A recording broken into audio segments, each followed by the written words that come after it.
Salut les amoureux de la data. Aujourd'hui, nous allons parler de Detail, l'une des meilleures bibliothèques Python d'analyse des données. Mais avant tout, installons Python et Anaconda. Donc, je suis sur mon navigateur Google Chrome. Je vais taper Python. Je valide par la touche Entrée. Vous voyez le logo de Python ici, le premier lien. Je clique là-dessus. Et là, je suis redirigé sur le site officiel de Python. Si vous êtes sur Windows, c'est très bien, vous pouvez cliquer sur ce bouton jaune. Le cas contraire, vous cliquez sur Mac OS. Comme ça, vous allez télécharger la version de Mac OS. Si vous êtes sur Linux ou Unix, vous cliquez ici. Comme ça, vous allez télécharger la version spécifique de Linux ou Unix. Voilà.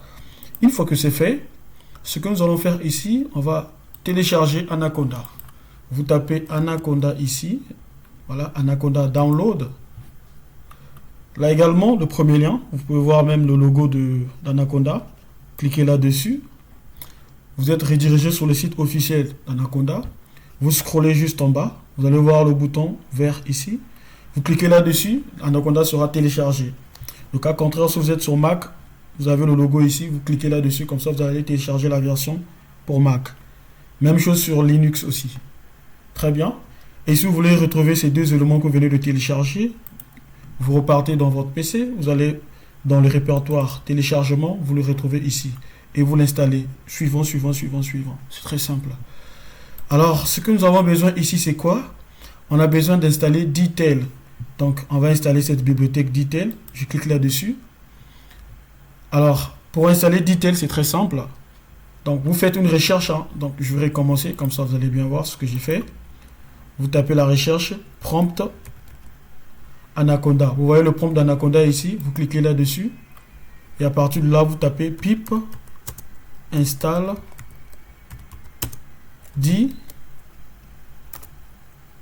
detail comme ça. Voilà. Pip install detail. Vous validez. Vous le validez. C'est ça. Pip install detail. Vous validez par la touche entrée. La bibliothèque sera installée. Une fois que c'est fait, vous pouvez fermer ceci. Voilà, le prompt d'Anaconda, vous pouvez fermer cela. Moi, j'ai déjà fait, voilà pourquoi je ne vais pas encore installer cela. Très bien. Et on va donc lancer Anaconda. Vous pouvez lancer Anaconda. Vous voyez même le logo ici, si vous faites Anaconda comme ça. Vous voyez le logo d'Anaconda. Vous cliquez là-dessus, vous serez redirigé ici. Voilà. Il va ouvrir le navigateur, tout en affichant les éléments ici. Ben, je vais revenir ici à la racine. Voilà. Vous aurez comme ceci. Vous aurez comme ceci. Moi, ce que j'ai fait, c'est quoi? J'ai créé un dossier dans le répertoire documents ici de mon ordinateur. Je clique là-dessus. Et dans ce répertoire, j'ai créé le sous-dossier appelé Data Science Project. Et dans ce dossier, j'ai créé un sous-dossier appelé Mes projets. Et c'est là où j'ai mis le dataset Salary Data. Voilà. Alors, ce que je vais faire ici, c'est quoi? Je vais effectivement importer Pandas pour lire ce fichier. Salary Data. Je dois importer une bibliothèque ici, appelée Pandas, pour lire ce fichier-là, qui est en format CSV. Donc, je vais donc lancer mon notebook ici. Et le notebook ici, je vais lui donner un nom si vous voulez bien. Voilà. Vous faites un clic droit sur ici. Voilà, justement là, vous faites un clic droit. Rename notebook, on peut l'appeler tout simplement Detail. Voilà. Detail. Vous validez. La première bibliothèque que nous allons installer ici, c'est Pandas. Voilà. Donc, import Pandas as, vous pouvez donner un alias PD. Voilà. C'est tout simplement une convention. C'est tout simplement une convention. Et la suite, c'est quoi? On va importer Detail. Puisqu'on vient de l'installer, on va dire import Detail. Là également, vous pouvez donner un alias, mais je préfère laisser ça comme ça, sans alias. Alors, je vais valider ma cellule ici. Pour valider une cellule, vous avez deux choix. Soit vous cliquez sur ce bouton que vous voyez ici, ou vous utilisez un raccourci clavier, Shift, Entrée. Là, je viens de valider ma cellule. Alors, ce que je dois faire ici, c'est quoi? Je vais donc créer une variable que je vais appeler data pour que je puisse lire mon dataset, salary data. Donc j'importe, donc j'ai créé une variable data et à partir de là, je fais appel à pandas pd.read et je fais appel à une méthode. Donc quand je fais read juste les initiales de ma fonction, je fais tabulation, il me propose toutes les fonctions qui peuvent être appliquées sur pandas ici. Vous voyez, moi je vais lire un fichier de format CSV. Vous voyez, donc je vais prendre read CSV. À partir de là, qu'est-ce que je dois faire? Puisque mon fichier ici, mes données, mon dataset se trouve dans le même dossier. Voilà, qui se trouve dans le même dossier. Alors, ce que je vais faire, c'est quoi? Je vais juste mettre les double quotes et appeler le fichier en question, qui est le salary data .csv. Je fais quoi? Regardez ici, je tape juste les initiales de mon dataset, je fais tabulation et il me complète. Voilà. À partir de là, il ne suffit pas de l'injecter, tout simplement, de lire votre fichier comme ça. Ce que je vais faire ici, je vais donc utiliser une convention, ce qui est vraiment recommandé en data science. Je vais donc faire une copie. Une copie, je vais créer un data frame, donc une seconde variable data frame qui signifie df, donc df data frame. Faisons une copie, je récupère la variable data, je vais donc faire une copie, point copy. Voilà. Je vais de faire ma copie, je valide également la cellule, soit vous cliquez sur ce bouton là, ou vous faites un raccourci clavier Shift Entrée pour valider la cellule. Très bien. Alors ce que je vais faire c'est quoi? Je vais créer une autre variable que je vais appeler data_vis. Voilà. À partir de là, ce que je vais faire c'est quoi? Je vais appeler mon detail, ma bibliothèque detail. Donc dans detail ici, si je veux effectivement analyser mon dataset, je vais faire appel à une fonction appelée show. Donc je vais appeler show. Et dans show ici attend deux éléments. Bon, le premier c'est quoi? Soit une série, pandas, ou en data frame. Donc ici, je vais injecter mon data frame df. Voilà. Donc et par la suite, ce que je vais faire, c'est quoi? Je récupère cette variable data_vis. Puisque je vais analyser mon dataset là depuis un navigateur ici. Voilà, mon navigateur Chrome. Je vais analyser mon dataset depuis mon navigateur Chrome. Donc ici, je vais utiliser une fonction qui va l'ouvrir sur mon navigateur Chrome. Cette fonction s'appelle open. Voilà. Open browser. Donc je fais tabulation, vous voyez, juste les initiales de ma fonction, je fais tabulation. Voilà, il me complète tout simplement cela. Regardez ici, j'ai juste tapé deux lignes de code, hein, vous le voyez, hein, deux lignes de code. Vous allez voir que mon navigateur, voilà, va s'ouvrir avec toutes les informations que detail a pu récupérer ici, mon dataset. Vous voyez, là, il vient de lancer en fait le navigateur. Regardez ce que detail vient de faire. Il a récupéré mon dataset, data salary, donc salary data. Et qu'est-ce qu'il a fait? Il vient de le lancer en utilisant mon navigateur. Et à partir de là, on peut commencer à analyser ce dataset. Premièrement, je vous invite de cliquer ici. Voilà. Vous cliquez ici. Comme ça, nous allons épingler toutes les fonctionnalités de notre bibliothèque ici. Donc, vous cliquez sur Pin Menu. Ouais, les fonctionnalités sont ici à gauche. Et à partir de là, on peut commencer les analyses. Alors, qu'est-ce qu'on peut voir ici ensemble? On peut changer le terme. Hein. Vous voyez ici, le thème ici, c'est en blanc. On peut ramener ce thème en noir. Donc, je fais ceci. Je clique sur Settings, donc paramètres. Regardez ici, thème. Je vais mettre DAC. Cliquez sur DAC. Vous voyez, là, je vais changer tout simplement le thème, la lecture tout simplement de mes données. Vous voyez, là, c'est maintenant la couleur noire. Ce n'est plus la couleur blanche. Tout comme je peux revenir à la couleur initiale, donc la couleur blanche ici. Voilà. Je survole là. Je clique sur Light pour revenir à la couleur normale, c'est-à-dire la couleur blanche. Alors, je vais faire quoi? Je vais analyser mes variables ici. J'ai la variable âge, gender, education level, job title, year of experience, j'ai salary. Donc, pour commencer à analyser, faire une analyse descriptive de mes données ou encore de mes variables, je vais cliquer ici sur la fonction ou encore la fonctionnalité describe ou la fonction describe, si vous voulez bien. Voilà. Dans describe, vous le voyez, j'ai ces informations-là. Il me ramène toutes les statistiques descriptives de ma variable âge. On va analyser cela ensemble. Ici, nous avons le nombre de lignes, si vous voulez bien, d'observation. Ici, me ramène deux lignes manquantes. Dans cette ligne, il y a deux observations ici qui n'ont pas, c'est-à-dire deux lignes ici qui n'ont pas d'information. Hein. Les lignes ici qui sont vides. Et il me ramène ça sous forme de pourcentage, hein, 0,53%.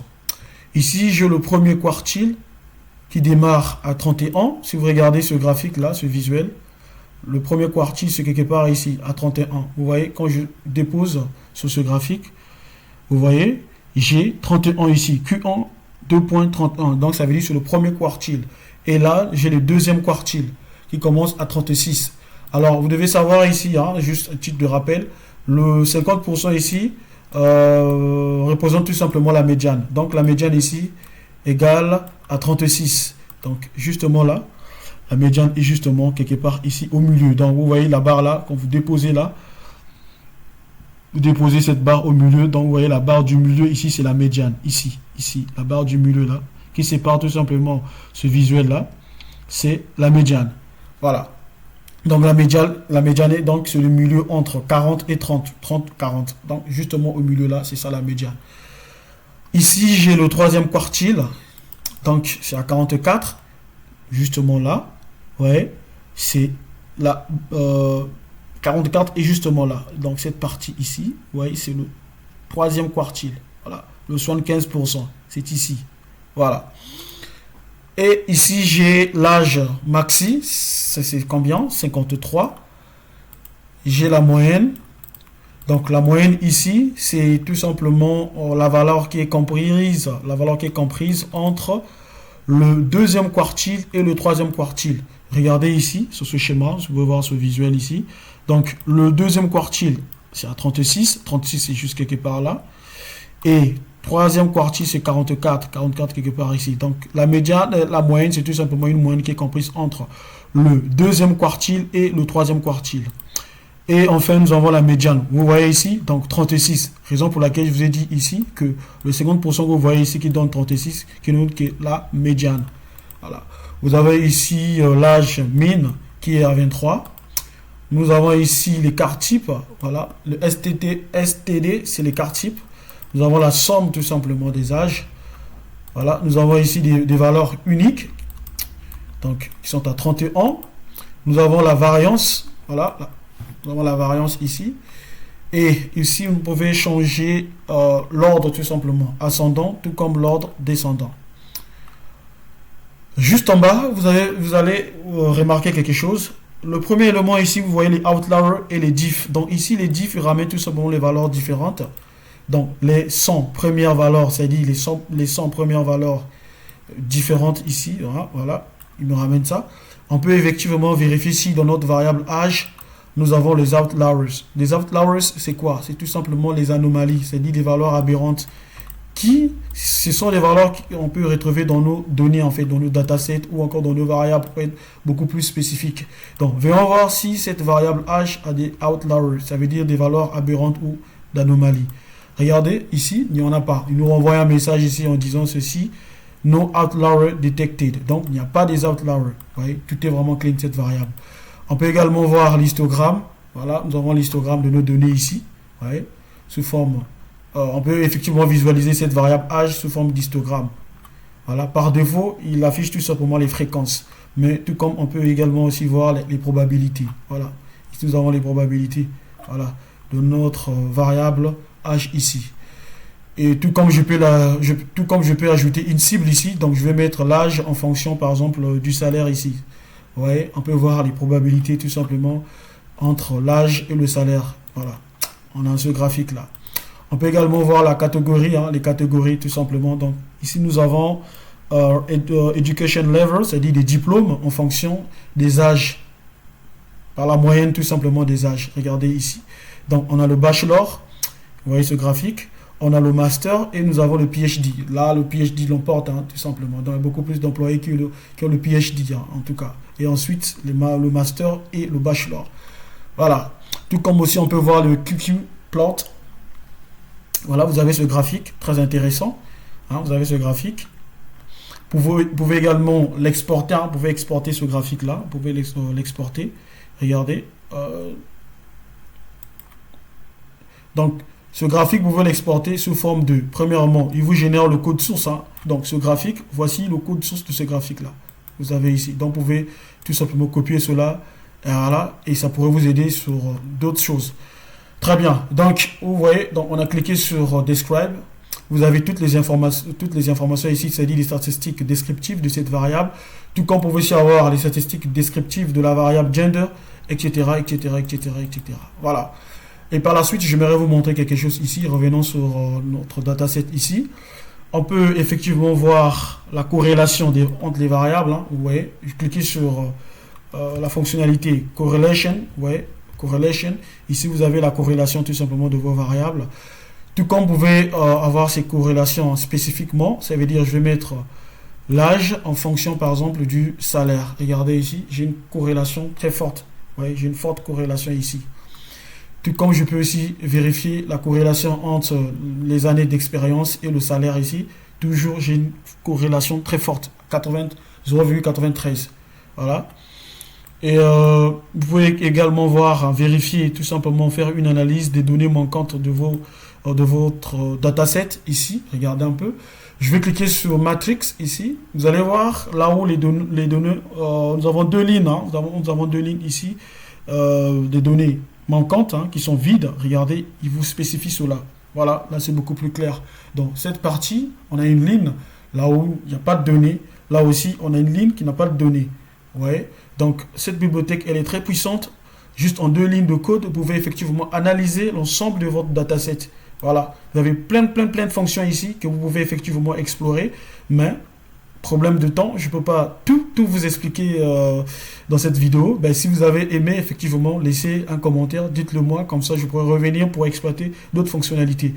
Avant de terminer, je vais vous montrer, effectivement, vous avez la possibilité de modifier la langue. Vous voyez, par défaut, c'est l'anglais. Vous pouvez effectivement mettre cela en chinois. Regardez ici. Toutes les informations sont en chinois. Là, je l'ai mis en chinois, justement là. Voilà. Tout comme vous pouvez aussi le mettre en portugais. Voilà. Là, ça s'est transformé là. Ouais, j'ai tout ceci en portugais. Mais moi, je vais revenir en anglais. Voilà, c'est beaucoup plus clair. Voilà pour moi. Ouais. C'est très intéressant cette bibliothèque Detail. Vraiment, essayez, utilisez-les, appliquez-les avec vos ensembles de données, vos datasets. Vous allez voir des résultats vraiment pertinents qui vont vous intéresser. Merci et à très bientôt.